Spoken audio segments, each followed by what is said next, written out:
Okay, so female reproductive system. I'm going to skip the first picture just for a second. So this is classic female reproductive system, okay? You've got the uterus, you've got the oviduct slash fallopian tube slash uterine tube, all the same thing, just different names for the same thing. You've got the ovaries, okay? Now, the uterus itself is above the vaginal canal, and the cervix is basically the entrance to the uterus. Now, the reason that I started with this is because when I go back one picture, it kind of gets lost. So I want to make sure that you know what this looks like so that you'll kind of be able to place where things are here.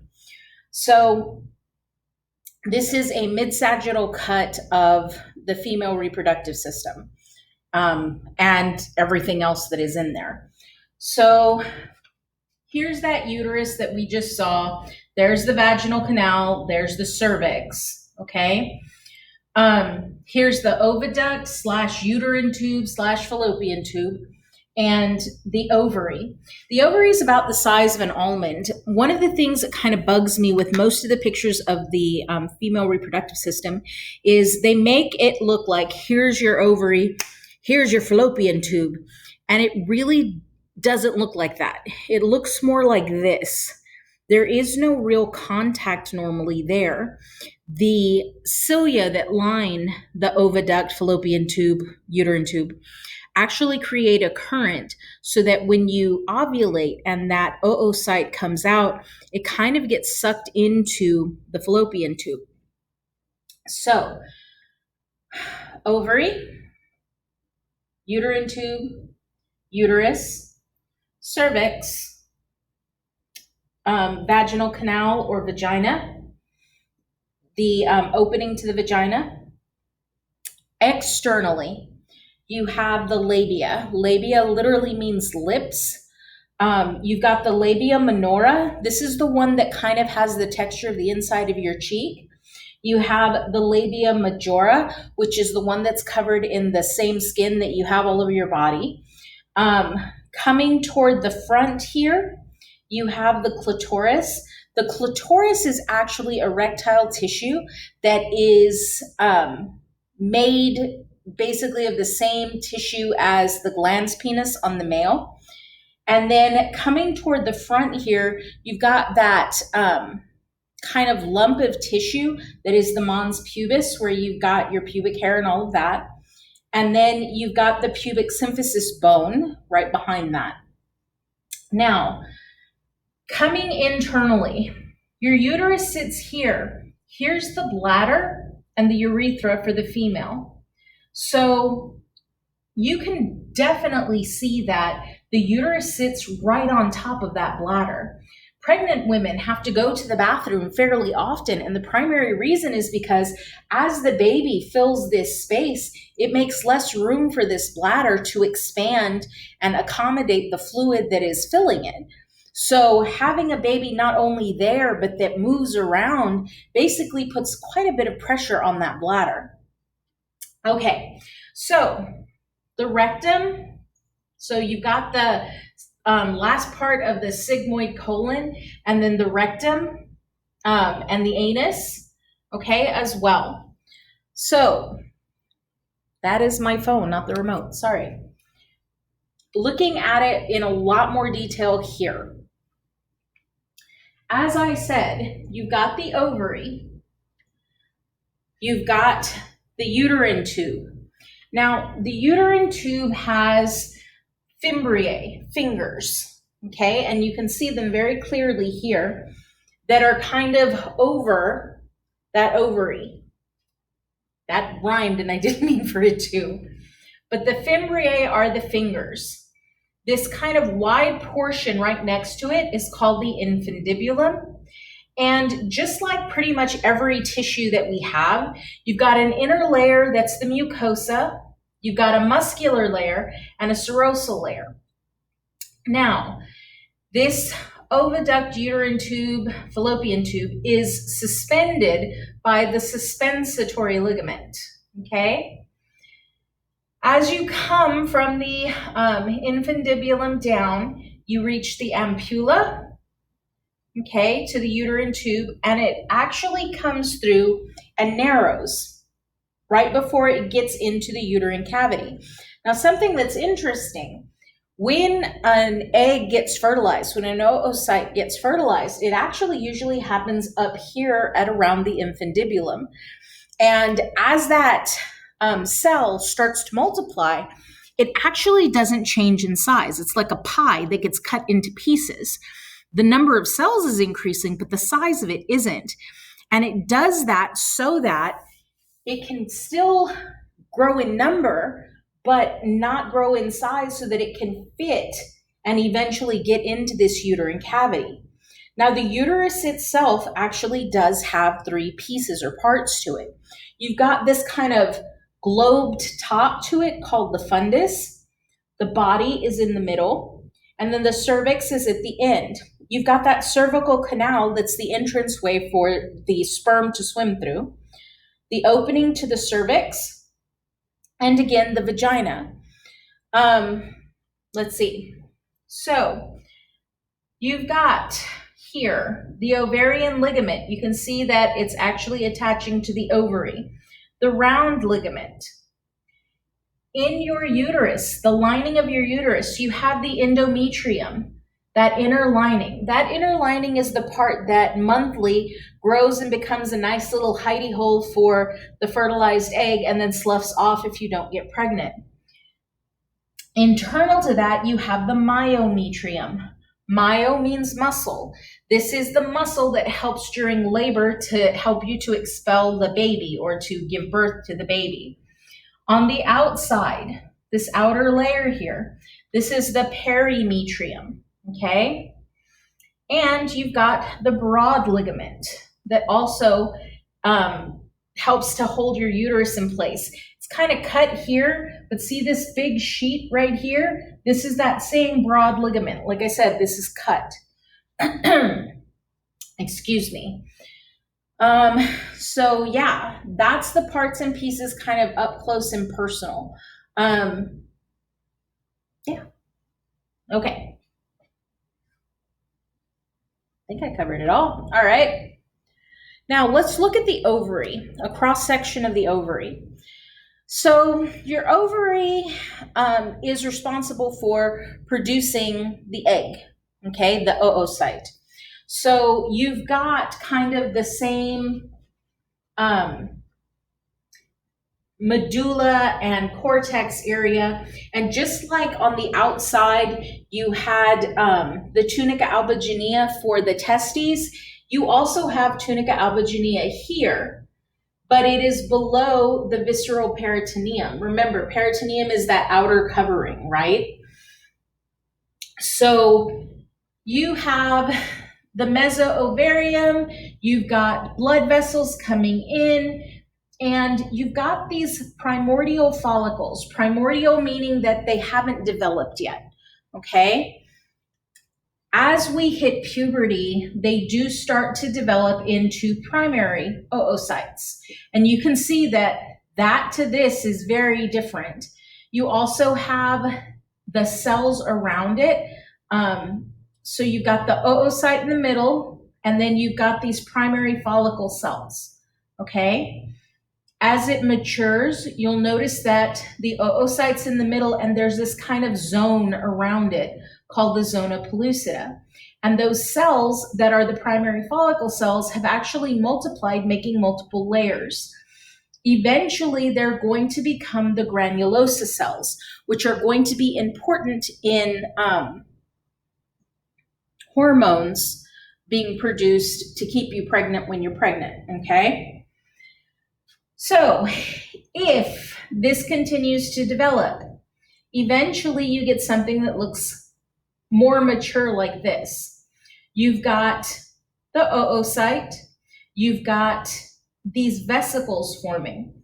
Vesicles meaning these kind of spaces with fluid in them. And you can see here that there are multiple vesicles. By the time that it reaches this stage, it's actually considered a secondary follicle because it's more mature. You'll also notice that it went from having nothing right outside these cells to having this layer called the theca right outside, okay?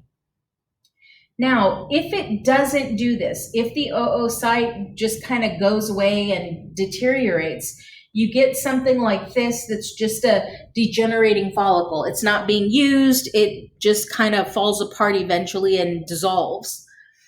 But if it becomes very, very mature, this is what it's eventually going to look like. Again, this is still a primary oocyte. Now, why is it primary and not secondary? Why is it not going to that second development phase? It doesn't do that unless it gets fertilized, okay? So you'll notice that the vesicles have fused into one ginormous vesicle that we call the antrum.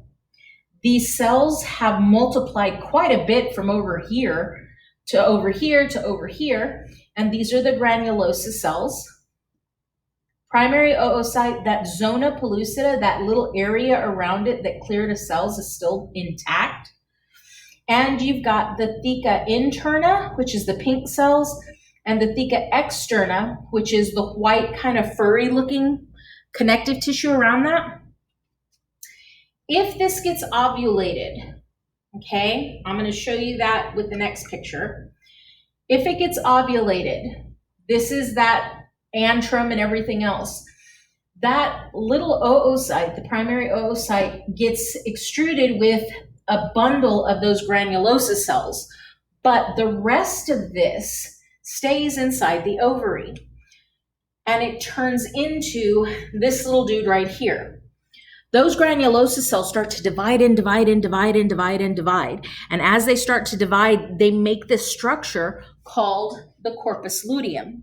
The corpus luteum, at the very beginning, when it is feasible that you will get pregnant, start mass producing estrogen and progesterone. Estrogen and progesterone keep the lining of the uterus intact. If you get pregnant, that corpus luteum becomes the corpus luteum of pregnancy, and it actually keeps mass producing estrogen and progesterone to make sure that the lining of the uterus stays put and you stay pregnant. If, however, you don't get pregnant, it eventually starts to degenerate and it becomes something called the corpus albicans. There we go. And the corpus albicans is basically going to be something that, again, eventually degenerates into nothing because you didn't end up getting pregnant. Okay. Again, the cortex and the medulla, same meaning they've always had. Medulla means middle, cortex means outside. Okay, that isn't new. So looking at the model, again, you've got basically the same structures. Hello. You've got the primordial follicles. This is actually ovulation before the granulosa cells turn into a corpus luteum. These are the corpus albicans. These are the developing follicles with the granulosa cells and the zona pellucida outside of the oocyte.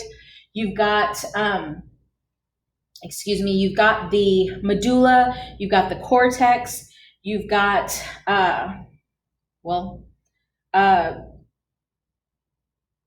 the primary oocyte being extruded, the antrum, because it's the same as this dude right here, that big old fluid-filled bubble. These are actually the arteries and veins of the ovary. So, yeah. You would think, I just bought these batteries. They're not that old, and yet it's not catching. I don't know why. That visceral peritoneum, that layer of cells, there it is right there. You can see it. Okay, so looking at the external genitalia, there's that mons pubis that we were talking about earlier, that kind of fat pad where usually your pubic hair is. Here's the prepuce. This is actually a covering to cover up the clitoris. The labia majora are these fleshy folds out here. The labia minora are these more like cheek, the inside of your cheek consistency folds here. You've got your urethral opening and the vaginal opening right here. This area is actually called the vestibule. And normally, when a woman is standing or sitting, her legs are closed. So this actually seals up to protect this area so that it isn't basically just open to any type of invasion. This area here is called the pudendal cleft, that space. Here, this is the clinical perineum. When a woman is giving birth, if it's threatening to tear, this is what the doctor cuts with a scalpel. It's easier to sew something that's been cut cleanly like that, and healing is a lot faster than if it just tears. And then back here is the anus. Okay, so looking at the muscles that are down here. Again, you've got that urogenital triangle and the anal triangle. You can see the attachment points and the attachment points, okay? So the mons pubis is up here, the clitoris, the labia minora, the urethral opening, the vaginal opening. The muscles make a very clear triangle. I mean, you can't miss that. So you've got the transverse perineal muscle, again, across transverse, okay? You've got the bulbospongiosus muscle. This actually helps to kind of contract this a bit. The clinical perineum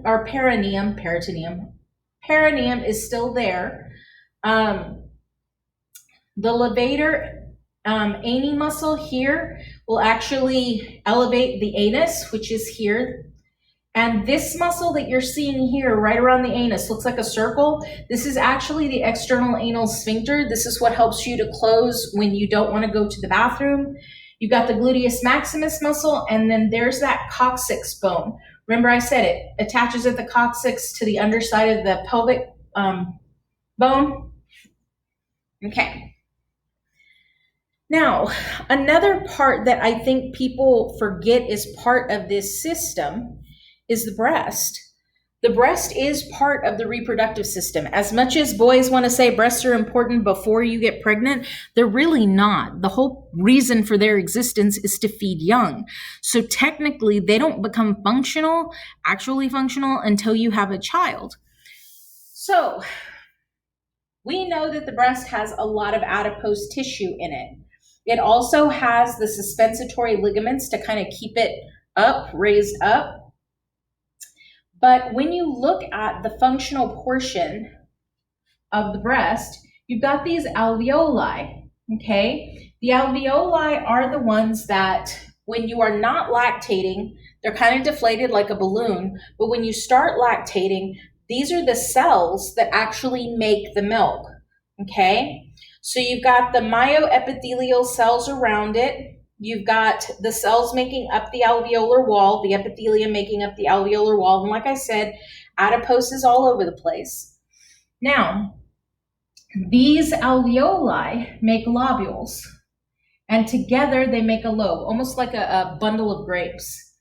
And these ducts are called lactiferous ducts because they are carrying the milk, okay? So you've got the lobe, you've got the individual lobules, and as these lactiferous ducts travel, eventually they come to where the lactiferous sinus is. It's a space to hold milk. And then you've got these lactiferous ducts that exit via the nipple to feed the baby. Again, non-lactating breast, none of that is happening because none of this is active. In a lactating breast, though, you've got the nipple that protrudes, you've got usually bumps on the breast, even like where the areolar glands are, because they're full of milk. and you've got the areola itself. Up here, you've got the ribs, the fascia, the connective tissue, and they sit on top of the pectoralis major. So, something to keep in mind with the uterus. The uterus is changing. It's always changing. You've got this ever-changing growth cycle, getting ready for a baby, and then sloughing off. And when it sloughs off, you start basically at the beginning where you have to grow from the beginning. So you have menses where it's sloughing off, and you've got that endometrial layer, right? Well, that endometrial layer is actually two layers. It's a functional layer, that's the part that sloughs off every month, and the basal layer that's kind of stable. When you've got that functional layer sloughing off, you're in the menstrual portion of your cycle. As these start to grow, see these blood vessels here? These are spiral arteries and veins. If a baby does implant into this tissue, this is what they're getting their nutrients from at the beginning. These deep culverts that you see are actually called spiral glands. So during the proliferative phase, pro-life, you've got growth happening, and that functional layer is getting thicker, and these spiral arteries and veins are growing into that space, and these spiral glands are also getting deeper. Now, during the secretory phase, notice how thick that functional layer has gotten. Look at how deep these spiral glands have gotten. So we've grown that internal endometrial functional layer so that it is perfect for a baby to come in. These spiral glands actually have nutrients that are getting extruded into that space as well to also help to feed that implanted fetus. Now, something you have to keep in mind for a baby that is, for a fetus that has just gotten there, they don't have an umbilical cord yet. They haven't had time to grow any of that. So literally what they're sitting on top of has to be soaked into them. Having those spiral glands available is actually really beneficial for them. Okay,